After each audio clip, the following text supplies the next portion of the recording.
Welcome sa Movie Flix Recap. Ngayon pag-uusapan natin ang pelikula na adventure thriller na pinamagatang One Piece. Nagsisimula ang pelikula sa 22 taon na ang nakalipas, sa daungan ng Log Town, isang lalaking nagngangalang Gold D. Roger ang nagsilbi sa kanyang sentensya sa elimination. Nakilala siya bilang hari ng mga pirata, matapos ang ilang taong paghahanap, sa wakas ay nahuli siya ni Garp, ang Vice Admiral ng Navy. Sa kabila ng pagiging isang kriminal, si Gold D. Roger ay may isang legion ng mga tagasunod. Bago siya mamatay, nagpasya siyang magbigay ng clue kung saan matatagpuan ang kanyang maalamat na kayamanan. Sa harap ng isang malaking pulutong ng mga tagahanga at mga haters, ang pirata ay nag-claim na itinago ang isang piraso sa Grand Line at ipinangako na sino man ang makakahanap nito ay magkakaroon ng katanyagan, kayamanan, at kapangyarihan.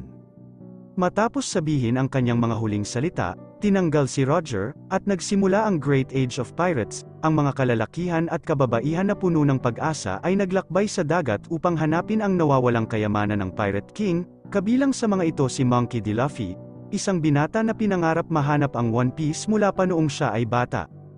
Ang kailangan lang niya ay isang tapat na tripulante at isang barko dahil lumulubog ang kanyang bangka at hindi siya marunong lumangoy. Upang maiwasang lamunin ng karagatan, ang binata ay kailangang magtago sa loob ng isang bar aisles at dinadala ng alon hanggang sa isang bangka ay nagpasyang iligtas siya. Pagkatapos ng ilang araw sa dagat, ang kanyang bar aisles ay napunta sa gitna ng isang lugar ng digmaan sa pagitan ng dalawang barkong pirata. Ang isa sa kanila ay kay Captain Alvida, na isang takas na wanted ng Navy at may bounty na 5 milyong berry sa kanyang ulo. Matapos sirain ang sisidlan ng kaaway, inutusan ng babae ang kanyang mga tripulante na ibalik ang lahat ng mga supply barrels sa kanyang barko, at kabilang sa mga ito ang bar aisles kung saan nagtatago si Luffy. Sa kabila ng pagkamuhi sa mga pirates at lalo na kay Kapitan Alvida, napilitan si Kobe na sundin ang kanyang mga utos, kung hindi, siya ay nanganganib na itapon sa dagat. Ng gabing iyon, habang nagtatrabaho sa kulungan, nakarinig ng ingay ang binata at nadiskubreng may nanghihimasok sa barko. Nang makita siya, nagpakilala si Luffy at sinabing isa siyang pirata. Sa sandaling nakakuha siya ng barko, plano niyang tumulak sa Grand Line, na naging kilala bilang sementeryo ng barko. Sa pagtatangkang tulungan ang binata na makatakas bago magising ang kanyang kapitan, tinulungan siya ni Kobe na nakawin ang isa sa mga lifeboat. Ngunit aksidenteng nagising ni Luffy ang buong crew. Sa paniniwalang pinagtaksilan siya ni Kobe, inatake siya ni Alvida, ngunit nagawa ni Luffy na pigilan ang binata na matamaan at inalis ang mga tripulante. Sa panahon ng labanan, binaril ng isa sa mga lalaki ang mananalakay, kung saan natuklasan ng mga tripulante na ang katawan ni Luffy ay gawa sa goma. Ang kanyang kakayahang mag-inat ay nagpapahintulot sa kanya na iwasan ang lahat ng mga pag-atake ni Alvida, at sa isang suntok, itinapon niya ang babae sa barko. Sa araw na iyon, sa wakas ay nagawa ni Kobe na maalis ang mga pirata na nakahuli sa kanya at tumungo sa Grand Line kasama si Luffy. Sa paglalakbay, tinanong ni Kobe ang kanyang bagong kaibigan tungkol sa pinagmula ng kanyang kapangyarihan, kaya nagpa siya ang binata na magkwento. Bata pa lang si Luffy, pangarap na ni Luffy na makasali sa gang ni Shanks at maglayag sa karagatan kasama ang kanyang mga tripulante. Gayunpaman, ang batang lalaki ay napakabata para maglayag at palaging sinusubukang patunayan sa kanyang kaibigan na handa siyang maging isang pirata. Sa isa sa mga pagtatangka na ito, nagdulot siya ng pinsala sa kanyang mukha, na ang peklat ay mananatili sa kanya sa natitirang bahagi ng kanyang buhay. Matapos matahi ang kanyang mga sugat, hinalungkat ni Luffy ang mga kayamanan na natagpuan ng mga tripulante sa kanilang huling ekspedisyon at nakahanap ng isang mahiwagang prutas. Pagkatapos kumain, pumunta ang binata sa bar kung nasaan si Shanks at ang kanyang mga tauhan. Sa sandaling iyon, natuklasan ng lahat na nakakuha siya ng mga superpower. Nangyari ito dahil, nang hindi nalalaman, kumain si Luffy ng Akuma no Mi, na nagbigay sa kanya ng kakayahang iunat ang bawat bahagi ng kanyang katawan. Matapos ibunyag ang kanyang sikreto, tinanong ng binata si Kobe kung ano ang gusto niyang gawin sa kanyang buhay at natuklasan niya na ang pinakamalaking pangarap ng binata ay maging isang naval officer para protektahan ang mga tao. Nasasabik sa ideyang tulungan siyang matupad ang kanyang pangarap, nagpasya si Luffy na baguhin ang kanyang ruta at tumulak sa pinakamalapit na base ng Navy, kaya, pati na rin ang pagpayag sa kanyang kaibigan na sumali sa isang grupo ng mga Marines. Magkakaroon din siya ng pagkakataong magnakaw ng mapa na magdadala sa kanya sa Grand Line. Pagdating nila sa lungsod ng Shells, nagpa siya ang magpumunta sa isang restaurant para kumain bago simulan ang kanilang misyon. Doon, nakita nila ang isang eskrimador na tinatawag na Roronoa Zoro, at isang batang babae ang lumapit sa kanya upang bigyan siya ng isang plato ng onigiri. Sa sandaling iyon, aksidenteng nalaglag ni Rika ang pagkain sa Helm Epo, at galit na galit ang lalaki. Matapos matapakan ang pagkain, pinagbantaan niya ang dalaga at napukaw ang pagnanasa ni Zoro.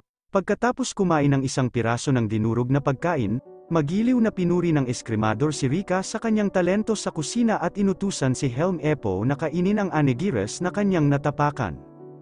Nang marinig ito, inilabas ng binata ang kanyang katana at inatake si Zoro, na nagawang itumba siya nang hindi man lang inaalis ang kanyang espada sa kaluban nito. Nang makita nila ang anak ni Kapitan Morgan na inaatake, sinalakay ng ibang mga opisyal ang eskrimador, ngunit ang may berdeng buhok na binata ay nagtagumpay na maalis ang mga ito nang hindi kinakailangang bumunot ng alinman sa kanyang mga espada. Sa panahon ng labanan, sinasamantala ng isang batang babae na tinatawag na Nami ang distraction para salakayin ang isang marine at kaladkarin siya sa isang taguan para nakawin niya ang kanyang uniforme. Matapos ang lahat ng kaguluhang naidulot niya, pinuntahan ni Zoro si Kapitan Morgan, na siyang namamahala sa base. Ang batang eskrimador ay nabubuhay bilang isang bounty hunter at kinuha lamang ang ulo ng isang takas upang mangolekta ng pera. Nang makilala niya ang pinakakinatatakutang mangangaso ng pirata sa East Blue, binabati siya ni Morgan sa kanyang hindi kapanipaniwalang husay sa labanan at sinabing babayaran niya ang gantimpala para sa takas na nahuli niya. Ngunit una, ang eskrimador ay kailangang magsilbi ng isang pangungusap para sa pag-atake sa isang grupo ng mga sundalo ng Navy. Kung gusto niyang makuha ang kanyang pera, si Zoro ay kailangang gumugol ng 7 araw na nakabitin sa isang patio. Kung tumanggi siyang pagsilbihan ang kanyang sentensya, hindi na siya muling makakapagtrabaho bilang bounty hunter. Kaya, nagpa siya ang binata na tanggapin ang kanyang parusa, at pinagtatawanan siya ni Helm Epo. Pagkatapos ay sinabi ni Zoro na kapag siya ay pinalaya, ang binata ay magmamakaawa na mabuhay. Kinaumagahan, isinuot ni Nami ang uniforme na ninakaw niya at pumasok sa base ng Navy para hanapin ang mapa ng Grand Line. Balak ding gawin ni Luffy at gumamit ng alternatibong daanan na magdadala sa kanya sa looban kung nasaan si Zoro. Napagtanto na ito ang eskrimador na nakipaglaban sa mga marino noong nakaraang gabi. Nagpa siya ang binata na pakawalan siya at inanyayahan siyang sumali sa kanyang grupo ng mga pirata. Gayunpaman, tinanggihan ni Zoro ang imbitasyon at inihayag na ginugol niya ang huling ilang taon ng kanyang buhay sa pangangaso ng mga pirata upang mabuhay, kaya nagpa siya si Luffy na ipagpatuloy ang kanyang misyon. Habang hinahanap ang base, si Nami at kailangang labanan ang 2 marines upang maiwasang maaresto. Matapos talunin ang mga ito, itinago niya ang mga katawan ng duo at narinig niyang nahulog si Luffy sa silid. Narinig na ng binata ang buong usapan at alam niyang si Nami ay isang nanghihimasok na katulad niya, kaya't nagpa siya ang dalawa na tulungan ang isa't isa upang hindi sila tuluyang mahuli at magtungo sa opisina ni Morgan. Sa sandaling iyon, lumitaw ang kapitan, at sinabi ni Nami na ini-escort niya ang pirata sa bilangguan. Sa ganitong paraan, inaalis nila ang axe hand, at nagawa pa ng dalaga na nakawin ang mga susi ng kanyang opisina. Samantala, hinabol ni Zoro si Helm Epo upang kunin ang kanyang espada, at sa halip na alisin siya, nagpa siya na lamang nagupitin ang buhok ng binata. Pagkatapos pumasok sa opisina ng kapitan, tinulungan ni Luffy si Nami na mahanap ang mapa. Ang problema ay na-stuck ito sa loob ng isang safe, at napagtanto ni Morgan na ang kanyang opisina ay nasira. Habang sinusubukan niyang sirain ang pinto, nagawang nakawin ng pirata ang ligtas, at pareho silang itinapon sa labas ng bintana. Pagkatapos ng pag-crash, ang pares ay inaatake ng isang grupo ng mga marines at kailangang magsama-sama upang talunin sila, habang ginagamit ni Nami ang kanyang mga tauhan para atakihin ang mga kalaban. Hinampas sila ni Luffy gamit ang kanyang mga braso at binti na goma. Sa puntong yun, lumitaw si Zoro, nabawi ng binata ang kanyang 3 espada at nagpa siyang tulungan si Luffy bilang pasasalamat sa pagpapalaya niya.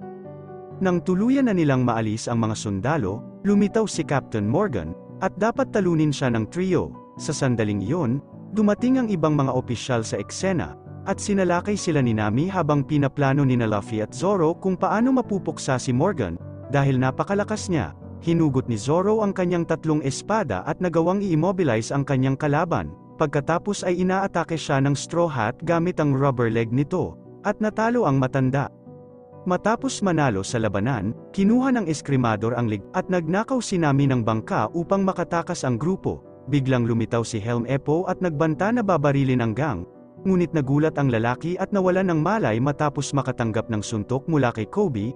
Sa sandaling iyon, nagpaalam ang binata sa kanyang kaibigan at sinabi sa kanya na mananatili siya sa base para maging miyembro ng Navy, kaya nagpatuloy ang tatlo sa kanilang paglalakad.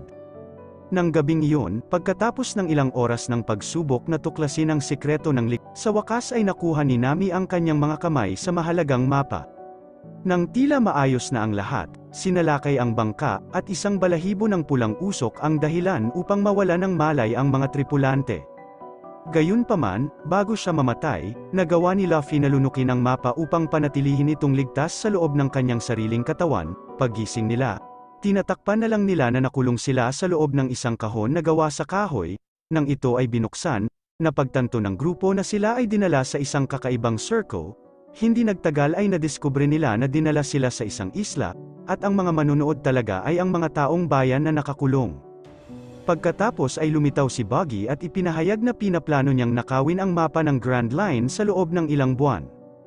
Gayunpaman, ngayong nagawa na ng mga kabataang iyon ang lahat ng pagsusumikap, mas madali na ang lahat. Nang tumanggi silang ihayag ang lokasyon ng mapa, nagpasya si Buggy na tanungin sila ng hiwalay, at si Luffy ang unang inatake. Sa harap ng buong audience, ang Straw Hat ay nakatali ang mga braso at paa, at ang sabi ng clown ay iuunat niya ito hanggang sasabihin ito sa kanya kung saan nakatago ang mapa. Nang mapansin na hindi gumagana ang kanyang plano, nagpasya si Buggy na umapela sa emosyonal na panig ni Luffy at kinuha ang isang batang lalaki upang gamitin bilang guinea pig para sa kanyang kabaliwan. Kapag napagtanto niya na ang maliit na batang lalaki ay nasa problema, pinamamahalaan ng pirata na palayain ang kanyang sarili at inatake siya. Pagkatapos ay natuklasan ng lahat na si Buggy ay kumain din ng Akuma no Mi at may kakayahang putulin ang kanyang buong katawan. Sa sandaling iyon, ginagamit niya ang pulang usok para mawala ng malay si Luffy. Nang magising siya, natuklasan ng binata na siya ay nakulong sa isang glass box na puno ng tubig dagat. Sa kabila ng pagbibigay sa kanilang mga user ng mahusay na kapangyarihan, ang Akuma no Mi ay may kawalan. Lahat ng kumakain ng prutas na ito ay nanghihina kapag nakipag-ugnayan sila sa karagatan. Kahit na alam niyang maaari siyang maalis sa tangke na iyon, tumanggi si Luffy na ibigay ang mapa sa payaso at tuluyang nalulunod. Sa sandaling iyon, may ilang alaala ang pumapasok sa isip ko. Bilang isang bata, si Luffy ay nahuli ng isang masamang pirata at dinala sa dagat. Balak ng lalaki na iwan ang binata doon para malunod, ngunit tuluyan na itong nilamon ng isang halimaw sa dagat. Si Luffy ang susunod na target, ngunit nailigtas siya ni Shanks. Nakasakay sila sa isang maliit na bangka sa gitna ng karagatan nang lumapit ang nilalang at lamunin ang braso ng lalaking pula ang buhok. Gayunpaman, nang tumingin siya sa mga mata ng pirata, nakaramdam ng pananakot ang halimaw at bumalik sa kailaliman. Sa puntong ito, napagtanto ni Luffy na nilamon na ang braso ng kaibigan at nakonsensya sa nangyari. Makalipas ang ilang araw, nagsimula si Shanks at ang kanyang barkada sa isang bagong paglalakbay, at bilang isang regalo sa Palem, ibinigay niya kay Luffy ang kanyang dayami na sombrero. Mula sa sandaling iyon, ito ang naging pinakadakilang kayamanan ng binata. Habang si Luffy ay nakulong sa glass box, si Zoro ay tinanong ng isa sa mga alipores ni Buggy at ginulo si Cub Aji para makawala si Nami sa hawla at atakihin siya. Pagkatapos ay pinalaya ng dalaga ang kanyang kaibigan, at pareho silang hinahabol ang dayami na sombrero. Nang makita siyang nasa panganib, ginamit ni Nami ang kanyang mga tauhan para basagin ang salamin, at pinaalis ni Luffy ang mapa matapos itong mahuli. Hinati ni Buggy ang kanyang katawan sa 12-dosenang piraso at ginagamit ang bawat isa para atakihin sina Zoro at Nami. Nang makita niya ang ginawa ng payaso sa kanyang mga kasama, inatake siya ni Luffy ngunit natalo rin siya. Sa puntong ito, naisip niya ang pagtrap sa katawan ni Buggy sa loob ng mga crates. Sa tulong ng kanyang mga kaibigan, nagagawa niyang alisin ang bawat bahagi niya. Sa wakas, itinapon ni Luffy ang natitira sa clown sa labas ng tent at nagawang kunin ang mapa bago umalis. Pinalaya ng tatlo ang mga taga-nayon, na labis na nagpapasalamat. Ngayong nasa kanila na ang mapa, ang susunod nilang destinasyon ay ang Grand Line. Ngunit para makarating doon, kailangan nila ng barko, kaya nagpasya ang team na huminto sa Gecko Islands. at sinisiyasat ni Nami ang lokal na seguridad upang malaman ang pinakamagandang oras para magnakaw ng bangka. Habang naglalakad sa paligid ng shipyard, nakita ni Luffy ang perpektong barko at nakilala niya si Usopp, ang binata na nagtatrabaho sa paglilinis ng mga barko, ngunit sinasabing siya ay isang mabuting kaibigan ng may-ari ng lahat ng mga barkong iyon. Pagdating niya sa mansyon ay sinalubong ang binata ni Butchie na mukhang hindi natutuwang makita siya. Sa kabutihang palad, dumating si Kaya sa tamang oras at iniimbitahan si Usopp at ang kanyang mga kaibigan sa kanyang birthday party. Si Claudor ang mayordoma ng babae, at kahit kaunti ay hindi niya gusto ang ideyang iyon. Mula nang mamatay ang mga magulang ni Kaya, siya ang naging legal na kinatawan ng dalaga at ang taong pinagkakatiwalaan niya ng lubos upang pasayahin siya. Hiniling niya kay Sham na dalhin ang mga bagong bisita sa suite para makapaghanda sila para sa hapunan. Makalipas ang ilang minuto, gumamit si Usopp ng isang lihim na daanan upang bisitahin si Kaya sa kanyang silid at ibigay ang kanyang regalo sa kaarawan. Habang nag-uusap sila, nagsisimulang umubo ang dalaga, at gumagaling lamang ito kapag iniinom niya ang tsaa na inihahanda ni Klahador para sa kanya. 3 taon na ang nakalilipas, si Kaya ay nagkasakit ng husto, at walang gamot na nakapagpapagaling sa kanya. Makalipas ang ilang oras, sumama ang gang sa iba pang bisita sa ballroom, at nakilala ni Nami si Mr. Si Mary, na responsable sa pangangalaga sa pananalapi ni Kaya. Ang lalaki ay nagtrabaho para sa pamilya ng maraming taon at mahal na mahal din ang dalaga. Ngayong siya ay magiging 18, si Kaya ang magiging may-ari ng buong ari-arian ng kanyang mga magulang, at sinisikap ni Mary na balaan siya tungkol sa ilang mga dokumento na balak niyang pirmahan, ngunit naantala ni Claudor kapag oras na para sa hapunan. Ngunit naghahain siya ng isang asul na suit na ginawang eksklusibo para kay Kaya, dahil ang dalaga ay kailangang sumunod sa isang napakahigpit na dieta. Gayunpaman, kapag siya ay kakain na, siya ay nagsimulang umubo at dinala sa kanyang silid. Dahil gumigabi na, niyaya niya si Usopp at ang mga kaibigan nito na magpalipas ng gabi sa mansyon. Sa pagtatapos ng party, pumunta si Claredor para kausapin si Mary. Alam niyang susubukan ng lalaki na pigilan si Kaya na ilipat sa kanya ang shipyard. Nagpa siya ang mayordomo na ipakita ang kanyang mga kuko at sinaksak si Maria sa likod pagkatapos kolektahin ang lahat ng mga piraso ng kanyang katawan. Si Buggy ay nakatanggap ng pagbisita mula sa isa sa mga alipores ni Arlong at nahuli niya ito nang matagpuan niya ang lalaking isda.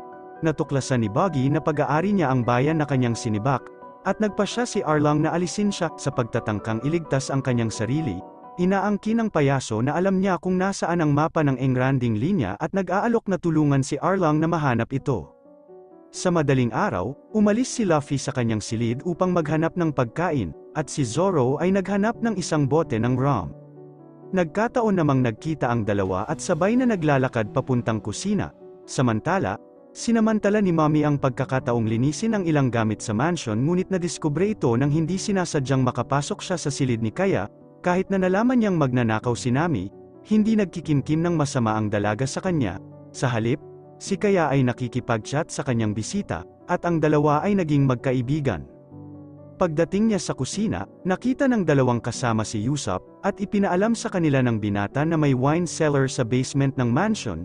Pagkatapos ay hiniling ni Zoro na gabayan siya doon, at nanatili si Luffy sa kusina upang kainin ang palayok ng sopas na ginawa para kay Kaya. Habang hinahanap ang lugar, netisod si Usopp sa katawan ni Mary, at pagkatapos ay lumitaw si Claddor. Ang lalaking iyon ay talagang tinatawag na Kuro at dating kapitan ng itim na PUS ang Pirates. Sinabi ng Navy na ang pirata ay inalis ni Morgan, ngunit tila, pinamamahalaang niyang makatakas sa pag-aalis. Nang matuklasan ang katotohanan, mabilis na hinugot ni Zoro ang kanyang mga espada, ngunit si Sham ay sumilip sa likod niya at inatake siya ng isang bote. Si Usopp ang susunod na target, ngunit nakatakas ang binata at tumakbo para humingi ng tulong. Pagkatapos ay inutusan ni Klahidor ang kanyang mga alipores na itapon si Maria sa mga katawan ng eskrimador sa hukay upang hindi na sila matagpuan. Habang tumatakbo sa paligid ng lungsod na humihingi ng tulong, nakilala ni Usopp sina Kobe at Helm Eppo, na ngayon ay Navy cadets at ipinadala sa isla na may misyon na makuha si Luffy. Kumbinsido na sila ang mabubuting tao. Isiniwalat ni Usopp na ang kanyang kaibigan ay nasa panganib at hiniling sa mga Marines na tulungan siyang arestuhin ang mayordomo. Pagkatapos ng mahabang pakikipag-usap kay Kaya, pumunta si Mami sa kusina at nakitang nahimete si Luffy. Biglang sumulpot si Claudor at ang kanyang mga kasama, at kailangan magtago ng dalaga sa usapan ng tatlo. Naiintindihan ni Nami na nalasan ang sopas na kinain ni Luffy, at galit na galit ang mayordoma dahil balak niyang ibigay ito kay Kaya. Sa sandaling iyon, pinindot ni Kobe ang doorbell, at pumunta ang mayordoma upang sagutin ang pinto. Nang matagpuan niya siya, sinabi ni Usopp na si Claredor ay ang pirata na gustong alisin ang kanyang kaibigan, ngunit dahil wala siyang patunay sa kanyang mga akusasyon, hindi maaring kumilos ang Marines. Pagkatapos ay sinabi ni Helm Epo na ang grupo ay ipinadala upang hulihin ang isang takas na tinatawag na Luffy, at sa isang pagtatangka na mapupuksa ang mga Marines, ipinasa ni Claredor ang binata sa kanila. Sa sandaling iyon, sinamantala ni Nami ang pagiging mag-isa ni Sham para atakihin siya gamit ang kawali, at nagmamadali si Usopp para balaan si Kalia tungkol sa panganib na kinaroroonan ng dalaga, nang matuklasan niya na ang lalaking pinakapinagkakatiwalaan niya ay nagbabalak na alisin siya. Nabigla ang babae, at bumaba lang ang ulo niya nang lumitaw si Nami at ipaalam sa kanya na nilalaso ni Claudor si Kaya sa mga nakaraang taon sa pamamagitan ng tsaa. Mabilis na ginamit ng tatlo ang isa sa mga sikretong daanan upang makatakas, ngunit natagpuan ng mayordomo nang umubo ang dalaga. Sa kabutihang palad, nagawa nilang mapawi ang mga pag-atake at maabot ang lumang silid ng mga magulang ni Kaya. Ilang oras pagkatapos ng pag-atake, nagising si Zoro at nagsimulang umakyat sa balon hanggang sa ibabaw. Sa pagbabalik sa barko ng Navy, nagsimulang magtaka si Kobe kung totoo nga ba ang sinabi ni Usopp, at biglang nagising si Luffy matapos maalis ang lahat ng sopas na kanyang kinain. Nakabawi naman ang binata. Maya-maya, lumitaw si Zoro, at pareho silang bumalik sa mansyon. Samantala, dumating si Claredor sa silid kung saan nagtatago ang tatlo. Ang tatlong kabataan ay kailangang iwasang matagpuan habang nakikinig sa lalaking sumisira sa buong lugar. Nang mapagtanto nilang hindi na sila magtatagal, nagpasya sina Kaya at Nami na harapin ang kalaban, ngunit nahuli sila. Matapos pasukin ang bahay, naghiwalay sina Zoro at Luffy para hanapin ang kanilang mga kaibigan. Ang eskrimador ay nahanap na ni Sham at Bucci. Kailangan niyang labanan ang pirates habang ang Straw Hat ay nakaharap kay Clatter na may mahusay na kasanayan at karunungan. Nagtagumpay si Zoro na talunin ang mga kalaban sa tulong ng kanyang mga espada at humayo upang hanapin ang iba pa niyang gang. Sa puntong ito, sinisikap ni Luffy na huwag hiwain ang kalahidor. Matapos hawakan ang kanyang mga braso, ginamit niya ang sarili niyang ulo para itapon siya palabas ng mansion. Matapos mahuli ang mga impostor, si Luffy at ang kanyang mga kaibigan ay kailangang tumakas, dahil alam na ng Navy na sila ay nasa islang iyon. Bilang gantimpala sa lahat ng tulong na ibinigay ng mga pirata, nagpasya si Kaya na bigyan sila ng barko, at inanyayahan ng mga tripulante si Usopp na samahan sila sa kanilang paglalakbay. Pagkatapos magpaalam kay Kaya, nagtungo ang binata kasama ang kanyang mga bagong kaibigan sa Grand Line, at ipinagdiwang ni Luffy ang kanyang unang barkong pirata. Biglang, nagsimulang salakayin ang kanyang barko, at natuklasan ni Luffy na ang kanyang lolo ang nagsisikap na hulihin siya. Galit na galit, ang Garp ay naghagis ng kanyan sa barko ng binata gamit ang kanyang mga kamay.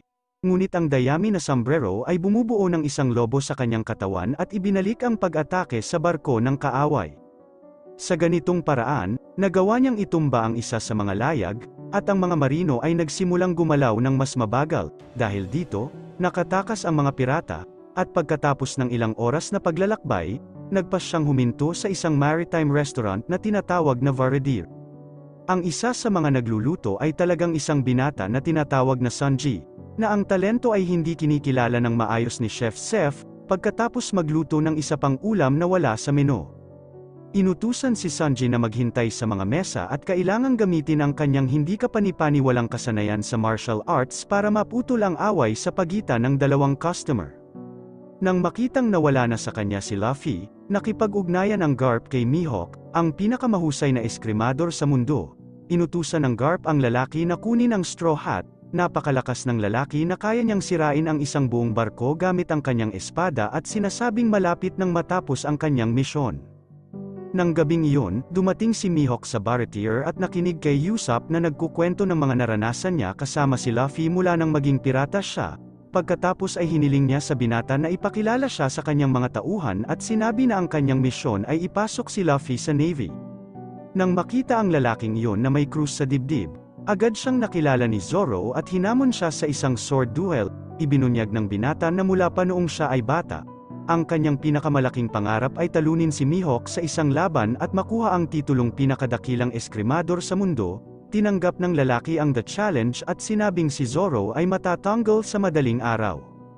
Matapos sabihin kay Luffy ang balita, halos hindi makatulog ang binata habang naghihintay ng laban, at kinaumagahan, nakilala niya si Mihawk sa napagkasunduang lokasyon. Nang magsimula ang labanan, gumamit ang lalaki ng mini sword para lumaban at sinabing hindi karapat-dapat si Zoro na harapin ang maalamat na Yuru.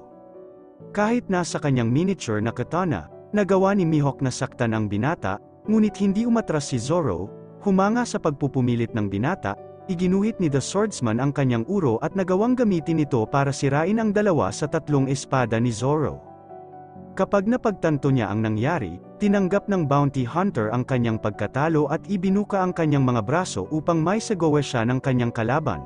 Sa sandaling iyon, gumawa ng malalim na hiwa si Mihawk sa tiyan ni Zoro at sinabing hindi pa ito ang oras para mamatay siya. Bago umalis, pinayuhan niya si Zoro na ipagpatuloy ang kanyang pagsasanay at sinabing maghihintay siya upang labanan siya muli. Nang makitang bumagsak ang kanyang kaibigan, dinala siya hanggang sa barko, at bumalik si Luffy sa Beredir sa paghahanap ng tulong.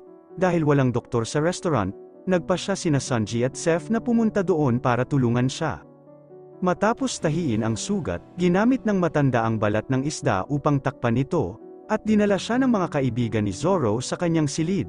Makalipas ang ilang oras, dumating si Arlong sa Baratier kasama ang 2 pang miyembro ng kanyang grupo at nagbanta na lalamunin ang mga customer kapag hindi ibunyag ni Zeph ang kinaroroonan ni Luffy. Sa sandaling iyon, si Nami ay nasa restaurant at nagmamadaling ihatid ang impormasyon sa kanyang kapitan. Sinabi niya na ang mga tauhan ay dapat umalis kaagad. Ngunit tumanggi si Luffy na hayaang masaktan ang mga inosenteng tao dahil sa kanya, kaya't hinabol niya si Arlong at natuklasan na ang isa sa mga tainga ni Buggy ay nakatago sa kanyang sombrero sa lahat ng oras na ito. Ganyan siya nahanap ng lalaking isda. Kapag na-distract si Arlong, sinamantala ni Zeph ang pagkakataon na barilin sila, ngunit hindi naging sanhi ng gasgas sa peting ang bala nito. Kaagad, inatake ni Kurubi ang The Old Man, at tumalon si Sanji sa kanya bilang pagtatanggol sa kanyang amo. Matapos matalo ang Kusiniro, sinalakay ni Luffy ang peting ngunit sa lalong madaling panahon na diskubre na hindi siya katapat nito. Ang binata ay itinapon sa labas ng establishmento at malapit nang maalis nang lumitaw si Nami at ipaalam sa kanya na nagawa niyang nakawin ang mapa. Sa sandaling iyon, natuklasan ng mga tripulante na ang kabataang babae ay nagtatrabaho ng mahabang panahon, at nagawa niyang kumbinsihin ang peting na huwag alisin si Luffy. Makalipas ang ilang oras, nagising si Zoro at natuklasan ang katotohanan tungkol kay Nami, kahit na pagkatapos na ipagkanulo, naniniwala ang Straw Hat na ang kanyang kaibigan ay isa pang biktima ng Arlong at nagpasyang pumunta at iligtas siya. Matapos lagyan ng gasolina ang kanilang barko, naghahanda na ang mga tripulante na umalis nang magpakita si Sanji at ipaalam sa kanila na sasama siya sa kanila upang maging opisyal na tagapagluto ng crew. Para matulungan silang mahanap si Nami, hihingi ng tulong ang pirates sa Buggy, na magtuturo sa kanila ng daan patungo sa sanctuary ng mga mangingisda. Pagdating nila doon, kailangan nilang dumaan sa isang nayon kung saan nakita nila si Nami na nangongolekta ng buwis mula sa mga taga-nayon. Lahat ng tao sa Kokoyashi Village ay napupuot sa babae, kasama na ang sarili niyang kapatid. Nang makita ang dati niyang mga kasama sa nayon, inutusan sila ni Nami na umalis at sinabing hindi niya kailangan ng tulong nila. Napagtanto na hindi nagsasabi ng totoo ang dalaga, nagpasya si Luffy na bisitahin ang kanyang kapatid at kinumbinsi si Nudge Iko na sabihin sa kanya ang lahat ng kanyang nalalaman.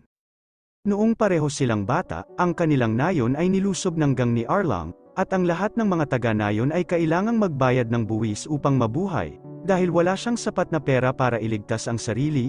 Sa mga babae, nagpasya ang ina ng batang babae na isakripisyo ang sarili upang sila ay mabuhay. Matapos marinig ang kwentong ito, nagtataka ang grupo kung bakit nagtatrabaho si Nami para sa lalaking nagtanggal sa kanyang ina, at sigurado si Luffy na pinipilit siyang gawin yon. Noong gabing iyon, ipinaalala ng batang babae kay Arlong ang kasunduan na ginawa nila at sinabing nakolekta niya ang 100 milyong berry para makabili ng Kokoyashi Village. Nagulat nang malaman na nakuha ni Nami ang lahat ng perang ito. Hiniling ni Arlong sa kanya na pumunta at kunin ito at ibalik ito sa dambana. Nang pumunta ang dalaga para kunin ang kanyang bayad, inutusan ng peting si Kurubi na habulin si Nizumi, isang ahente ng Navy na nasa labas ng nayon. Makalipas ang ilang minuto, dumating si Nami sa puntod ng kanyang ina at nagsimulang maghukay, nang maglabas siya ng dibdib. Lumitaw si Nojiko at inutusan ang kanyang kapatid na ipaliwanag kung ano ang ginagawa niya sa lahat ng perang iyon. Matapos matuklasan, sinabi ng dalaga na nang mamatay ang kanyang ina, nag-alok siyang magtrabaho sa gang ni Arlong dahil mahusay siyang gumuhit ng mga mapa. Kapalit ng kanyang serbisyo, natanggap ni Nami ang karapatang bumili ng Kokoyashi Village sa halagang 100 milyong berry. Ito ay magbibigay sa kanya ng pagkakataong palayain ang kanyang mga tao. Nang matuklasan ang katotohanan, nakonsensya si Nojiko sa pagkamuhi sa kanyang kapatid sa loob ng maraming taon at humihingi ng tawad sa kanya. Sa sandaling iyon, lumitaw si Nizumi kasama ang iba pang mga Marines at kinumpiska ang kayamanan sa pagkukunwari na ang pera ay ninakaw. Nang makita niyang kinukuha ng mga lalaking iyon ang perang ginugol niya sa buong buhay niya, nawala ng pag-asa si Nami at tumakbo sa dalampasigan. Gayunpaman, nagawa na nilang makatakas. Maya-maya pa ay lumapit si Luffy. Sa unang pagkakataon sa kanyang buhay, ipinagtapat ni Nami na kailangan niya ng tulong. Nang makita niya ang kanyang mga kaibigan na handang tumulong sa kanya pagkatapos ng lahat ng kanyang ginawa, ang dalaga ay naantig at lalo pang nagulat nang makita niyang ang mga taga-nayon mismo ay nagsasama-sama upang suportahan siya. Nang umagang iyon, sinalakay ng 5 magkakaibigan ang santuaryo at nags-anib puwersa upang labanan ang isang labanan laban sa mga mangingisda. Hinahabol ni Luffy at Nami si Arlong, habang ang iba sa team ay humaharap sa kanyang mga tagasunod. Sa puntong ito, si Usopp ay nagsimulang habulin ni Chu at tumakbo sa kagubatan na umaasang mawala siya. Nang makilala niya si Arlong, galit na galit si Luffy sa kalupitan na ginawa niya kay Nami at sinira ang kanyang sandata. Pagkatapos ay inutusan niya ang kanyang kaibigan na umalis doon habang inaalis niya ang pating, tulad ng ginawa niya sa lahat ng nagtangkang saktan ang kanyang mga kaibigan. Sa labas, habang ipinagpapatuloy ni Zoro at Sanji ang labanan laban sa kanilang mga kalaban, nabawi ng Buggy ang kanyang katawan at nakatakas sa kagubatan. Kailangang iwasan ni Usopp ang maraming pagsabog ng inumin na itinapon ng ngumunguya at kunwaring inalis upang ma-atik siya ng kanyang paputok na bala ng apoy. Pagkatapos ng ilang minuto ng pagtatangkang saktan si Arlong, napagtanto ni Luffy na walang epekto ang kanyang mga suntok at nagpasya siyang sumunod sa isang bagong plano. Ginagamit niya ang kanyang mga superpower upang sirain ang mga haligi na sumusuporta sa palasyo at nagiging sanhi ng pagbagsak ng buong gusali. Sa pagtatangkang pigilan ang pag-atake, tumakbo si Arlong patungo sa pirata, ngunit ginamit ni Luffy ang kanyang rubber leg para tamaan siya at sirain ang kanyang mansion minsan at para sa lahat. Sa sandaling iyon, gumuho ang buong gusali, at nagsimulang isipin ng mga tripulante na ang kanilang kapitan ay tinanggal, pero gumaan ang loob ng lahat nang lumabas si Luffy mula sa mga guho. Ngayong nakalaya na ang mga taga-nayon, nagdiwang sila para magdiwang. Sa Navy ay naantala ang pagdiriwang, pagkatapos ay inutusan ng Garp ang kanyang mga tauhan na palibutan ang mga tripulante at hamanin si Luffy na makipaglaban. Hindi pa rin matanggap ng matanda ang katotohanan na pinili ng kanyang apo na maging isang pirata sa halip na sundin ang kanyang mga yapak at maging isang marine. Bagamat matanda na siya at walang special powers, napatunayang mas malakas ang GARP kaysa kay Luffy at itinatapon niya ang binata sa tuwing sinusuntok niya ito. Pagkatapos ng ilang suntok, halos hindi na makagalaw ang Straw Hat, pero sinabi niyang hinding-hindi siya susuko sa kanyang pangarap. Nangako ang binata na malapit na siyang makahanap ng isang piraso at nagsimulang ngumiti habang iniisip niya ang kanyang sarili bilang hari ng mga pirata. Sa sandaling iyon, tinitingnan ng Garp ang kanyang apo at naaalala ang gintong D. Roger, na kahit na sa harap ng elimination ay hindi nawala ang kislap sa kanyang mga mata. Kaagad, pinalaya ng Vice Admiral si Luffy at nagpasya na hayaan siyang pumunta sa kanyang paraan. Pagkatapos magpaalam sa binata, inutusan niya ang kanyang mga tauhan na arestuhin si Arlong at ang kanyang mga tagasunod. Kinaumagahan, pumunta si Kobe upang ibalita sa kanyang matandang kaibigan, at tuwang-tuwa si Luffy nang matuklasan na ang kanyang mukha ay nasa isang wanted poster. Pagkatapos magyakapan, muling nagpaalam ang dalawang magkaibigan, at pumunta ang kapitan para sabihin sa kanyang barkada ang balita. Ngayong ang ulo ni Luffy ay nagkakahalaga ng 30 milyong berry, hindi mabilang na mga bounty hunters ang hahabol sa kanya at sa kanyang mga tauhan, ngunit hindi yun nag-aalala sa kanya. Bago magsimula sa kanyang susunod na pakikipagsapalaran, ang Straw Hat ay tumatanggap ng regalo mula sa kanyang mga kasama at nakakakuha ng personalized na benta para sa kanyang barko. Sa sobrang tuwa, Pakiramdam niya ay nasa kanya na ang lahat ng kailangan niya para magtagumpay sa kanyang misyon, at dito nagtatapos ang pelikula. Maraming salamat sa panunood.